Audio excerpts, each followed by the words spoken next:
So, hello and welcome to our latest episode of the Kith and Kin podcast, Stories from the Hospitality Industry.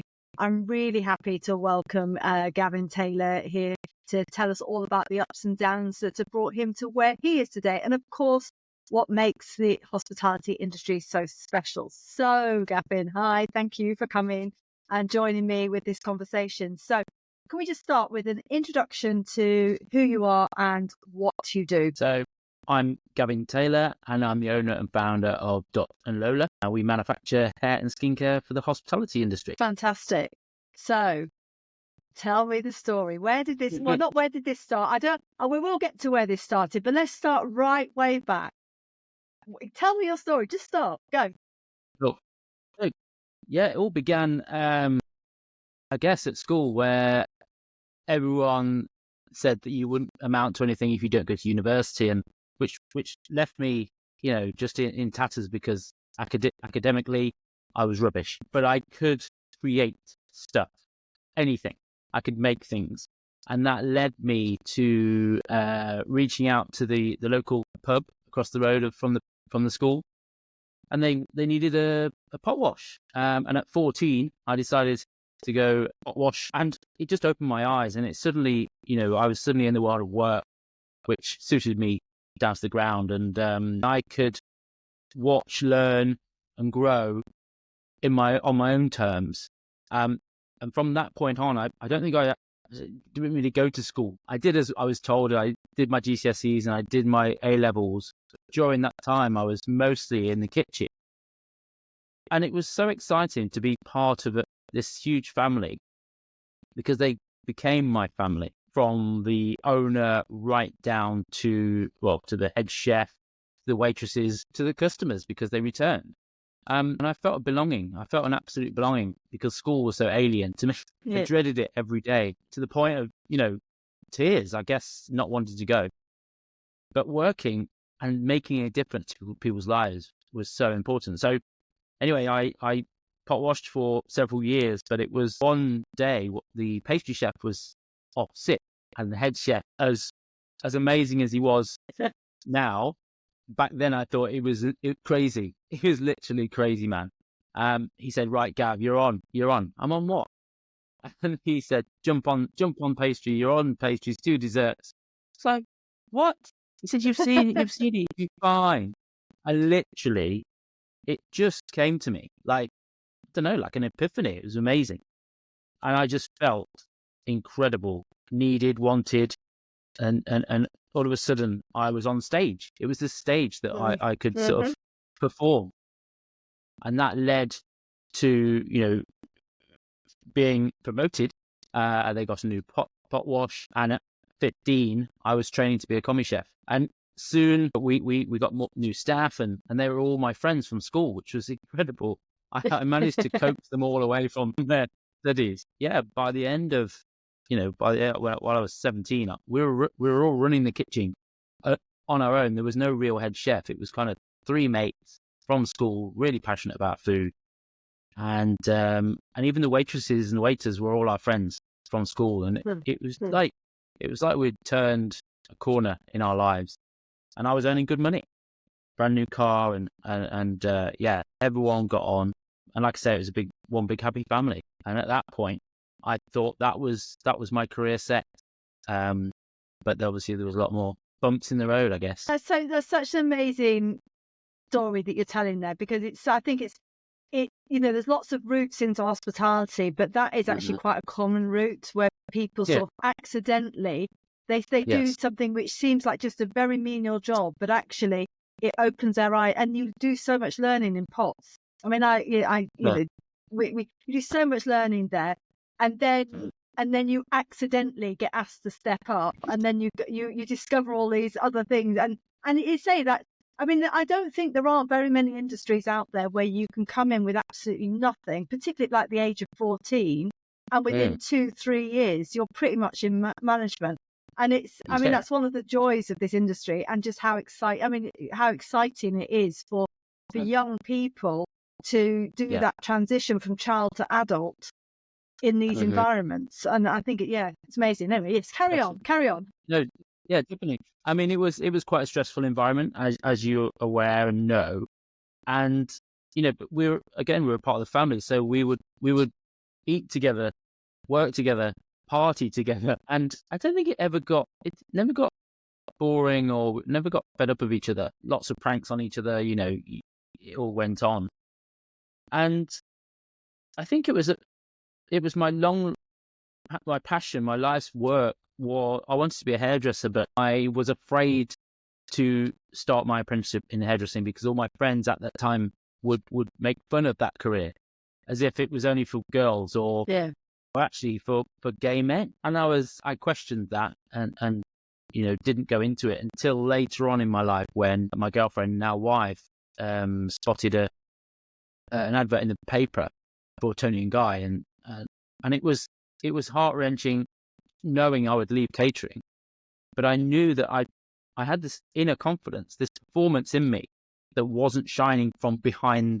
the kitchen doors. And I wanted to be on stage. I wanted to be that man, making a difference, smiling, saying hello, being positive and spreading joy. So cutting hair was it was just another step in the direction I wanted to go. And likewise in catering, I did exactly the same. I walked into Tony and Guy and I just said, "Oh, I've seen the advert. I wondered if, I could apply." And the lady behind the desk, unbeknown to me, was the manager. She said, "Oh, come with me." Rushed me into the office and she said, "When can you start?" And I was like, well, next week. And she said, "Awesome. Here's a t-shirt. Let's go." And I was a bit taken aback. And I think it's because they were so used to having younger students coming in with no experience. I rock up with 3 or 4 years experience running a kitchen, and I'm prepared to drop down to £40 a week to train and you once. know how to, and you know how to talk to people. This is the other thing that you get from hospitality, isn't it? You've learned to be part of a team and to be able to go up to an adult and say, "Hey, can I have a job?" It's amazing. Yeah, sorry for interrupting. Absolutely. No, and absolutely, and it led through to when people would come to me and ask me for a job, I'd instantly say, "Wow, okay." I'd firstly congratulate them on exactly what you just said. That takes guts, and that takes communication and confidence, and not you learn that. And so I was going from one hospitality career to I felt it was another. It was service, but it was still hospitality because you're serving people. But this was on a personal level, and I wanted, at that point, I thought, right, okay, I'm going to be a superstar hairdresser. I'm going to work in London and all that.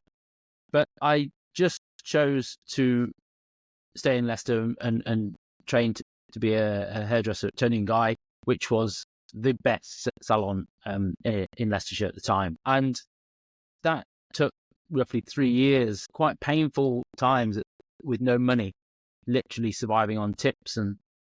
But I had the resilience from my training, from my head chef, because looking back, he was horrible at the time, but looking back, he knew what he was doing, and he was getting us ready for the real world and setting us up and building us up. Actually, he broke us, but he built us up. I'm not sure how much you get away with these days of what he did, but I have everything to thank him for doing what he did, and with the language and the stress that he added to us, and teaching us how to stock take, order, front of house. I mean, we went through everything.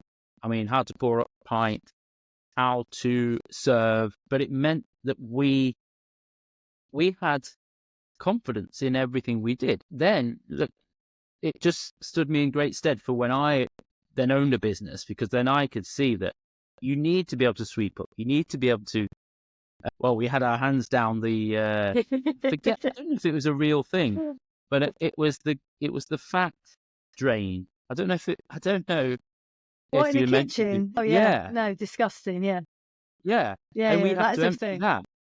Oh, and I just thought, looking back, I thought he was just joking, but it was actually they caught all the fat, and we had to scoop that out, on a monthly basis, and then just doing what seemingly is the lowest of the low jobs, to then going into hairdressing, being this almost like a mini celebrity in your own right, because everyone's coming to see you. I was so humbled by that experience. And it's now why I want to return back to hospitality, because I guess I kind of miss that team. I miss the team. I miss the camaraderie, and I miss making a difference. I think that's the thing, because individually in hairdressing, can I say that it was easy, really easy to make people feel good about themselves. But I wanted to make a difference to a team, to a business, to the future of hospitality, and that's why I've now returned. We're hopefully making a difference daily to people's lives inside the hotels and who work there as well, all the guests as well. Brilliant. So tell me about the product, because I know you have a product that actually you sell to the hospitality industry now. Yes. So this all began early days when I was very young, allergic to pretty much everything, even grass. I couldn't even step foot on cooked grass because it would make my skin flare up in hives. But I now understand that the sensitivity was caused by toxic ingredients in your bubble bath, shower gels, your high street, cheap ingredients. So I thought, right, I know how to cook, I know how to mix ingredients, and I know the hair and skin industry. I can make my own. So I set out with the ingredients, mixed my own, used it on myself, obviously, as a human guinea pig, and it pretty much eradicated my skin allergies and conditions. And I thought, I'm onto something here. So I wanted to then transfer all my skills, all my passion, all my drive to supply hotels and the hospitality industry with a product that cares about everyone that's using it, from the staff, the guests, to the suppliers. And if we can get a full circular economy of care, that means it just drives positivity through the whole industry, because I think it's an overlooked part of hospitality. But when it's done right, like napkins, I mean, I'm not sure about you, but I rate a restaurant or a hotel on their napkin, believe it or not. I say to my wife every time we step foot in a restaurant, we're going to have a great meal. She says, what do you mean? Feel the napkin. And it's that finer detail, isn't it, that someone has actually cared and sourced that napkin for a reason. And in my hair salon, we even had training on how to set the tray out, and I'm sure they do that in hotels and across the board. But it was for a reason. It's all because there's nothing worse than seeing a guest struggling with a tray of drinks. It's all set out wrong, and it's painful for me as an owner and a passionate business owner. And I want to, ideally going forward, I'd want to help businesses on a consultancy basis do this better, because it's free. It's free to do these little things. Absolutely. I mean, I'm obviously, everybody knows I'm no longer an operator, but if I was, I would be like your ideal customer, because I know just as a customer of when I go out and I go and find a nice new restaurant or something, and I'll go, oh, I love this place, and then I'll go, I don't go to the toilets, because if those toilets let me down, that's it. I can never come back again. So when I was an operator, and it used to be only the women's toilets matters, but it doesn't anymore. These days, the men's toilets really matters as well, because men are making exactly the same, I mean, actually, I say men, my husband probably isn't, but a lot of men care about this stuff. He probably doesn't. But, absolutely. But we, in all of my venues, we've always made sure that we've got these really, I mean, I had this, my last restaurant, we had some beautiful soap, and it would just be so lovely. You'd just be like coming out of the bath and go, and you can see it in places where women are well, particularly women, but they're coming out of the toilets going like this, and they're sharing it with each other. Oh, isn't it lovely? And and it's that whole thing, isn't it? Hospitality is about making people feel special. It's like what you were saying, just even as a hairdresser, it's the same. Making people feel special for these moments. And actually, the fact that you care about what they're using as the soap or hand cream or in a hotel, all of those other products, really matters to people. And actually, and it's the same when I'm just going a little bit on the side here, but I went out recently with a friend for a coffee, and it was awful. And I was like, how can you get this wrong? We're past the point where you can get this wrong now. You have plenty of choices and options. And I know that a lot of venues are talking about this in terms of like cost. Oh, it's a bit more expensive. But yes, it's a bit more expensive, but it's something your customers are judging you on, and it's really important. And if you want to be the place that makes people feel special, because people genuinely are not coming for the food and drink, they're coming because you make them feel special. These are the things that matter. These are the touches that really matter. Absolutely. I recently did a pitch in London, and one of my points was that when I was quite young, I don't know whether it's been born into me, but I said to my dad, I said, no one ever buys a product or a service. No one's buying a single thing, because one cup is the same as the next cup, or TV, or all the same, but you're buying a feeling. And what always want to create in anything I create is confidence, joy, and empowerment. And if you can empower someone and make them feel joyful and empower them to make a difference, I think you've done it. You've done it, and it's not always easy, but like you say, it's the absolute minimum you should be doing. Yeah. Because when you do go for a bad experience, it's bad. Yeah. And maybe we should stand up and speak to the owner, or ask the owner, are they happy with this? And if they are, then we can't work with them. But if they say, I'm really struggling, I can have a conversation and say, look, I'm happy to help you out here, because I'm that passionate about people's experiences. Because you go out, like, we can all make a coffee at home, sometimes better, and much, much, much cheaper. But I'm not going out for that coffee. Like you say, I'm going out for the experience. And if that coffee's great, then brilliant. Yeah. Yeah, we used to train our staff all the time that even if someone's coming in for a takeaway coffee, they're coming in for a treat. It's a treat. They can go to the office and make themselves a coffee. That's not what they're coming in for. It's a treat. You need to spoil them. Brilliant. But let me go. Yeah. No, I was going to say, this is the whole point in hospitality, isn't it? And I'm seeing, when I go to venues, when it's done wrong, and this is why I'm in the industry, because I want to be a thought leader in this arena, because there's so many people that need help. They might not know it, but I think we can make a huge difference and make hospitality the best, and not just British, but local businesses. Because absolutely. I think, why aren't we using our local businesses? And I know why we're not, because most of them aren't providing the experience. Yeah, absolutely. But let me just quickly ask you, what do you think your biggest mistake has been in your journey? It's difficult because hopefully you've made loads of learning. I mean, we've had this kind of, go on. So I guess in a business sense, it has to be my naivety with branding. And I knew it would come back and bite me on the bottom. I knew it. And it was in my subconscious for 2 years. For legal reasons, I can't mention who it was, but they sent me a very worrying letter with a cease and desist immediately. You cannot trade any longer. Anyway, these Canadian lawyers were huge. I mean, the company who had this brand are worth 8.3 billion. And I thought, I was really flattered. I was really flattered. Little old me.